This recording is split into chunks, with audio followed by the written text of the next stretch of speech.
بسم اللہ الرحمن الرحیم۔ السلام علیکم ورحمۃ اللہ وبرکاتہ۔ معزز خواتین و حضرات، سیرت خاتم الانبیاء محمد مصطفیٰ صلی اللہ علیہ وسلم۔ آپ صلی اللہ علیہ وسلم کی عمر 35 سال ہوئی تو مکے میں زبردست سیلاب آیا۔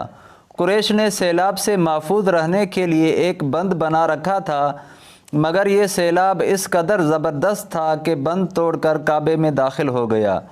پانی کے زبردست ریلے اور پانی کے اندر جمع ہونے کی وجہ سے کعبے کی دیواروں میں شگاف پڑ گئے۔ اس سے پہلے ایک مرتبہ یہ دیواریں آگ لگ جانے کی وجہ سے کمزور ہو چکی تھی، اور یہ واقعہ اس قدر ہوا تھا کہ ایک مرتبہ کوئی عورت کعبے کو دھونی دے رہی تھی کہ اس آگ میں سے ایک چنگاری اڑ کر کعبے کے پردوں تک پہنچ گئی۔ اس سے پردوں کو آگ لگ گئی اور دیواریں تک جل گئیں۔ اس طرح دیواریں بہت کمزور ہو گئی تھیں۔ یہی وجہ تھی کہ سیلاب نے ان کمزور دیواروں میں شگاف کر دیے۔ سیدنا ابراہیم علیہ السلام نے کعبے کی جو دیواریں اٹھائی تھیں وہ 9 گز اونچی تھی۔ ان پر چھت نہیں تھی۔ لوگ کعبے کے لیے نذرانے وغیرہ لاتے تھے۔ یہ نذرانے کپڑے اور خوشبوئیں وغیرہ ہوتی تھی۔ کعبے کے اندر جو کنواں تھا، یہ سب نذرانے اس کنویں میں ڈال دیے جاتے تھے۔ کنواں اندرونی حصے میں دائیں طرف تھا۔ اس کو کعبے کا خزانہ کہا جاتا تھا۔ کعبے کے خزانے کو ایک مرتبہ ایک چور نے چرانے کی کوشش کی۔ چور کنویں میں ہی مر گیا۔ اس کے بعد اللہ تعالیٰ نے اس کی حفاظت کے لیے ایک سانپ کو مقرر کر دیا۔ یہ سانپ کنویں کے منڈیر یعنی کنارے پر بیٹھا رہتا تھا، کسی کو خزانے کے نزدیک نہیں آنے دیتا تھا۔ قریش بھی اس سے خوف زدہ رہتے تھے۔ اب جب کہ کعبے کی دیواروں میں شگاف پڑ گئے اور نئے سرے سے اس کی تعمیر کا مسئلہ پیش آیا تو اللہ تعالیٰ نے ایک پرندے کو بھیجا، وہ اس سانپ کو اٹھا لے گیا۔ یہ دیکھ کر قریش کے لوگ بہت خوش ہوئے۔ اب انہوں نے نئے سرے سے کعبے کی تعمیر کا فیصلہ کر لیا اور پروگرام بنایا کہ بنیادیں مضبوط بنا کر دیواروں کو زیادہ اونچا اٹھایا جائے۔ اس طرح دروازے کو بھی اونچا کر دیا جائے تاکہ کعبے میں کوئی داخل نہ ہو، صرف وہی شخص داخل ہو جسے وہ اجازت دیں۔ اب انہوں نے پتھر جمع کیے۔ ہر قبیلہ اپنے حصے کے پتھر الگ جمع کر رہا تھا۔ چندہ بھی جمع کیا گیا۔ چندے میں انہوں نے پاک کمائی دی، ناپاک کمائی نہیں دی۔ مثلاً طوائفوں کی آمدنی، سود کی کمائی، دوسروں کا مال غصب کر کے حاصل کی گئی دولت چندے میں نہیں دی۔ ایک خاص واقعہ پیش آیا تھا جس سے وہ اس نتیجے پر پہنچے تھے کہ اس کام میں صرف پاک کمائی لگائی جائے گی۔ وہ واقعہ یوں تھا۔ ایک قریشی سردار ابو وہب عمر بن عابد نے جب یہ کام شروع کرنے کے لیے ایک پتھر اٹھایا تو پتھر اس کے ہاتھ سے نکل کر پھر اسی جگہ پہنچ گیا جہاں سے اسے اٹھایا گیا تھا۔ اس پر قریشی حیران اور پریشان ہوئے۔ آخر خود وہب کھڑا ہوا اور بولا، اے گروہ قریش، کعبے کی بنیادوں میں سوائے پاک مال کے کوئی دوسرا مال شامل مت کرنا۔ بیت اللہ کی تعمیر میں کسی بدکار عورت کی کمائی، سود کی کمائی یا زبردست حاصل کی گئی دولت ہرگز شامل نہ کرنا۔ یہ وہب نبی کریم صلی اللہ علیہ وسلم کے والد حضرت عبداللہ کا ماموں تھا اور اپنی قوم میں ایک شریف آدمی تھا۔ جب قریش کے لوگ خانہ کعبہ کی تعمیر کے لیے پتھر ڈھو رہے تھے تو ان کے ساتھ نبی کریم صلی اللہ علیہ وسلم بھی پتھر ڈھونے میں شریک تھے۔ آپ پتھر اپنے گردن پر رکھ کر لا رہے تھے۔ تعمیر شروع کرنے سے پہلے قریش کے لوگوں نے خوف محسوس کیا کہ دیواریں گرانے سے کہیں ان پر کوئی مصیبت نہ نازل ہو جائے۔ آخر ایک سردار ولید بن مغیرہ نے کہا، کعبے کی دیواریں گرانے سے تمہارا ارادہ اصلاح اور مرمت کا ہے یا اس کو خراب کرنے کا؟ جواب میں لوگوں نے کہا، ظاہر ہے ہم تو مرمت اور اصلاح چاہتے ہیں۔ یہ سن کر ولید نے کہا، تب پھر سمجھ لو اللہ تعالیٰ اصلاح کرنے والوں کو برباد نہیں کرتا۔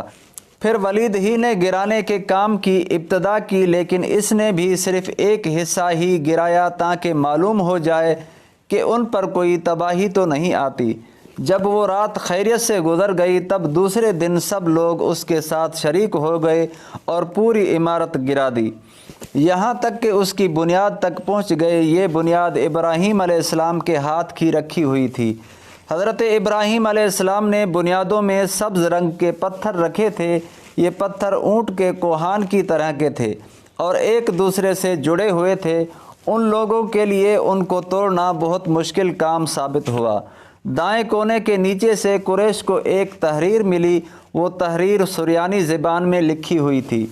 انہیں سریانی زبان نہیں آتی تھی، آخر ایک یہودی کو تلاش کر کے لایا گیا، اس نے وہ تحریر پڑھ کر انہیں سنائی۔ تحریر یہ تھی: میں اللہ ہوں، مکے کا مالک ہوں، جس کو میں نے اس دن پیدا کیا جس دن میں نے آسمان اور زمین کو پیدا کیا۔ جس دن میں نے سورج اور چاند بنائے، میں نے اس کو یعنی مکے کو 7 فرشتوں کے ذریعے گھیر دیا ہے۔ اس کی عظمت اس وقت تک ختم نہیں ہوگی جب تک کہ اس کے دونوں طرف پہاڑ موجود ہیں۔ ان پہاڑوں سے مراد ایک تو ابو قبیس پہاڑ ہے جو کہ صفا پہاڑی کے سامنے ہے، اور دوسرا قیقعان پہاڑ ہے جو کہ مکہ کے قریب ہے اور جس کا رخ ابو قبیس پہاڑ کی طرف ہے۔ اور یہ شہر اپنے باشندوں کے لیے پانی اور دودھ کے لحاظ سے بہت بابرکت اور نفع والا ہے۔ یہ پہلی تحریر تھی، دوسری مقام ابراہیم سے ملی۔ اس میں لکھا تھا: مکہ اللہ تعالیٰ کا محترم اور معظم شہر ہے، اس کا رزق 3 راستوں سے اس میں آتا ہے۔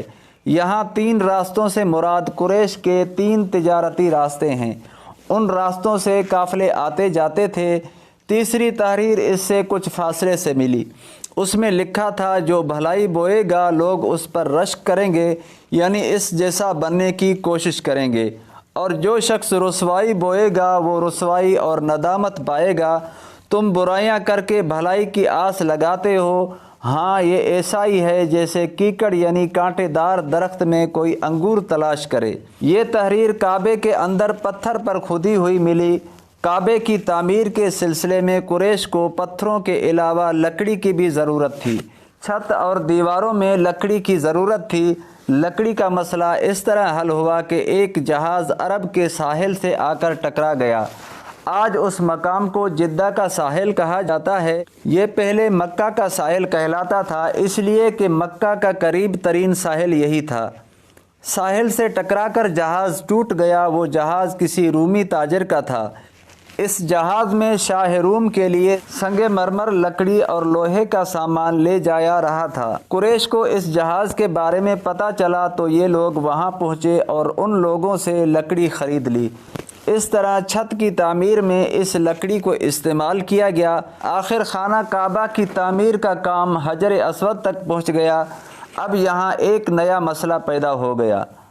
سوال یہ پیدا ہوا کہ حجر اسود کون اٹھا کر اس کی جگہ پر رکھے گا؟ ہر قبیلہ یہ فضیلت خود حاصل کرنا چاہتا تھا۔ یہ جھگڑا اس حد تک بڑھا کہ مرنے مارنے تک نوبت آ گئی۔ لوگ ایک دوسرے کو قتل کرنے پر تل گئے۔ قبیلہ عبد الدار نے تو قبیلہ عدی کے ساتھ مل کر ایک برتن میں خون بھرا اور اس میں اپنا ہاتھ ڈبو کر کہا: حجر اسود ہم رکھیں گے۔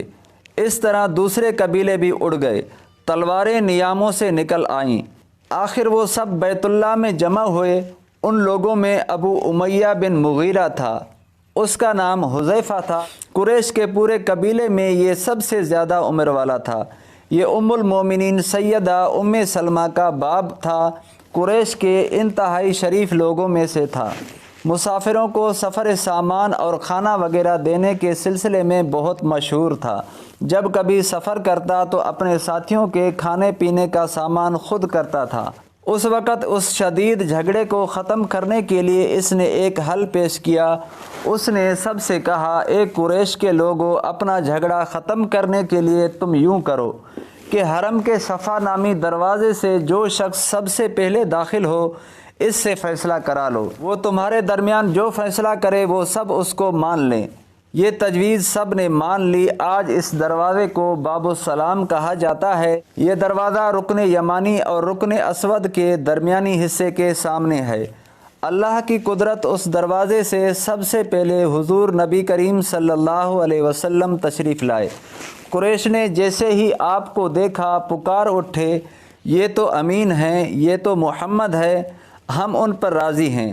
اور ان کے ایسا کہنے کی وجہ یہ تھی کہ قریش اپنے آپس کے جھگڑوں کے فیصلے آپ ہی سے کرایا کرتے تھے۔ آپ کسی کی بے جا حمایت نہیں کرتے تھے، نہ بلا وجہ کسی کی مخالفت کرتے تھے۔ پھر ان لوگوں نے اپنے جھگڑے کی تفصیل آپ کو سنائی۔ ساری تفصیل سن کر آپ صلی اللہ علیہ وسلم نے فرمایا ایک چادر لے آؤ۔ وہ لوگ چادر لے آئے، آپ نے اس چادر کو بچھایا اور اپنے دست مبارک سے حجر اسود کو اٹھا کر اس چادر پر رکھ دیا۔ اس کے بعد آپ نے ارشاد فرمایا ہر قبیلے کے لوگ اس چادر کا ایک ایک کنارہ پکڑ لیں، پھر سب مل کر اس کو اٹھائیں۔ انہوں نے ایسا ہی کیا۔ چادر کو اٹھائے ہوئے وہ اس مقام تک آ گئے جہاں حجر اسود کو رکھنا تھا۔ اس کے بعد نبی اکرم صلی اللہ علیہ وسلم نے حجر اسود کو اٹھا کر اس کی جگہ رکھنا چاہا، لیکن عین اسی وقت ایک نجدی شخص آگے بڑھا اور تیز آواز میں بولا، بڑے تعجب کی بات ہے کہ آپ لوگوں نے ایک کم عمر نوجوان کو اپنا رہنما بنا لیا ہے، اس کی عزت افزائی میں لگ گئے ہو۔ یاد رکھو یہ شخص سب کو گروہوں میں تقسیم کر دے گا، تم لوگوں کو پارا پارا کر دے گا۔ قریب تھا کہ لوگوں میں اس کی باتوں سے ایک بار پھر جھگڑا ہو جائے، لیکن پھر خود ہی انہوں نے محسوس کر لیا کہ حضور صلی اللہ علیہ وسلم نے جو فیصلہ کیا ہے وہ لڑانے والا نہیں، لڑائی ختم کرنے والا ہے۔ چنانچہ حجر اسود کو نبی کریم صلی اللہ علیہ وسلم نے اپنے مبارک ہاتھوں سے اس کی جگہ پر رکھ دیا۔ مؤرخوں نے لکھا ہے کہ یہ نجدی شخص دراصل ابلیس تھا جو اس موقع پر انسانی شکل میں آیا تھا۔ جب کعبے کی تعمیر مکمل ہو گئی تو قریش نے اپنے بتوں کو پھر سے اس میں سجا دیا۔ کعبے کی یہ تعمیر جو قریش نے کی چوتھی تعمیر تھی۔ سب سے پہلے کعبے کو فرشتوں نے بنایا تھا۔ بعض صحابہ نے فرمایا ہے کہ زمین اور آسمان کو پیدا کرنے سے پہلے اللہ تعالیٰ کا عرش پانی کے اوپر تھا۔ جب عرش کو پانی پر ہونے کی وجہ سے حرکت ہوئی تو اس پر یہ کلمہ لکھا گیا، لا الہ الا اللہ محمد الرسول اللہ، اللہ تعالیٰ کے سوا کوئی معبود نہیں، محمد اللہ تعالیٰ کے رسول ہیں۔ اس کلمے کے لکھے جانے کے بعد عرش ساکن ہو گیا۔ پھر جب اللہ تعالیٰ نے آسمانوں اور زمین کو پیدا کرنے کا ارادہ فرمایا تو اس نے پانی پر ہوا کو بھیجا، اس سے پانی میں موجیں اٹھنے لگیں اور بخارات اٹھنے لگے۔ اللہ تعالیٰ نے ان بخارات یعنی بھاپ سے آسمان کو پیدا فرمایا، پھر اللہ تعالیٰ نے کعبے کی جگہ پانی کو ہٹا دیا، جگہ خشک ہو گئی، چنانچہ یہی بیت اللہ کی جگہ سارے زمین کی اصل ہے اور اس کا مرکز ہے۔ یہی خشکی بڑھتے بڑھتے سات بر اعظم بن گئی۔ جب زمین ظاہر ہو گئی تو اس پر پہاڑ قائم کیے گئے۔ زمین پر سب سے پہلا پہاڑ ابو قبیس ہے۔ پھر اللہ تعالیٰ نے فرشتوں کو حکم فرمایا زمین پر میرے نام کا ایک گھر بناؤ تاکہ آدم کی اولاد اس گھر کے ذریعے میری پناہ مانگے، انسان اس گھر کا طواف کریں جس طرح تم نے میرے عرش کے گرد طواف کیا ہے تاکہ میں ان سے راضی ہو جاؤں۔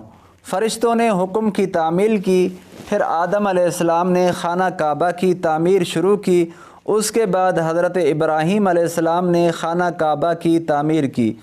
اس طرح قریش کے ہاتھوں یہ تعمیر چوتھی بار ہوئی تھی۔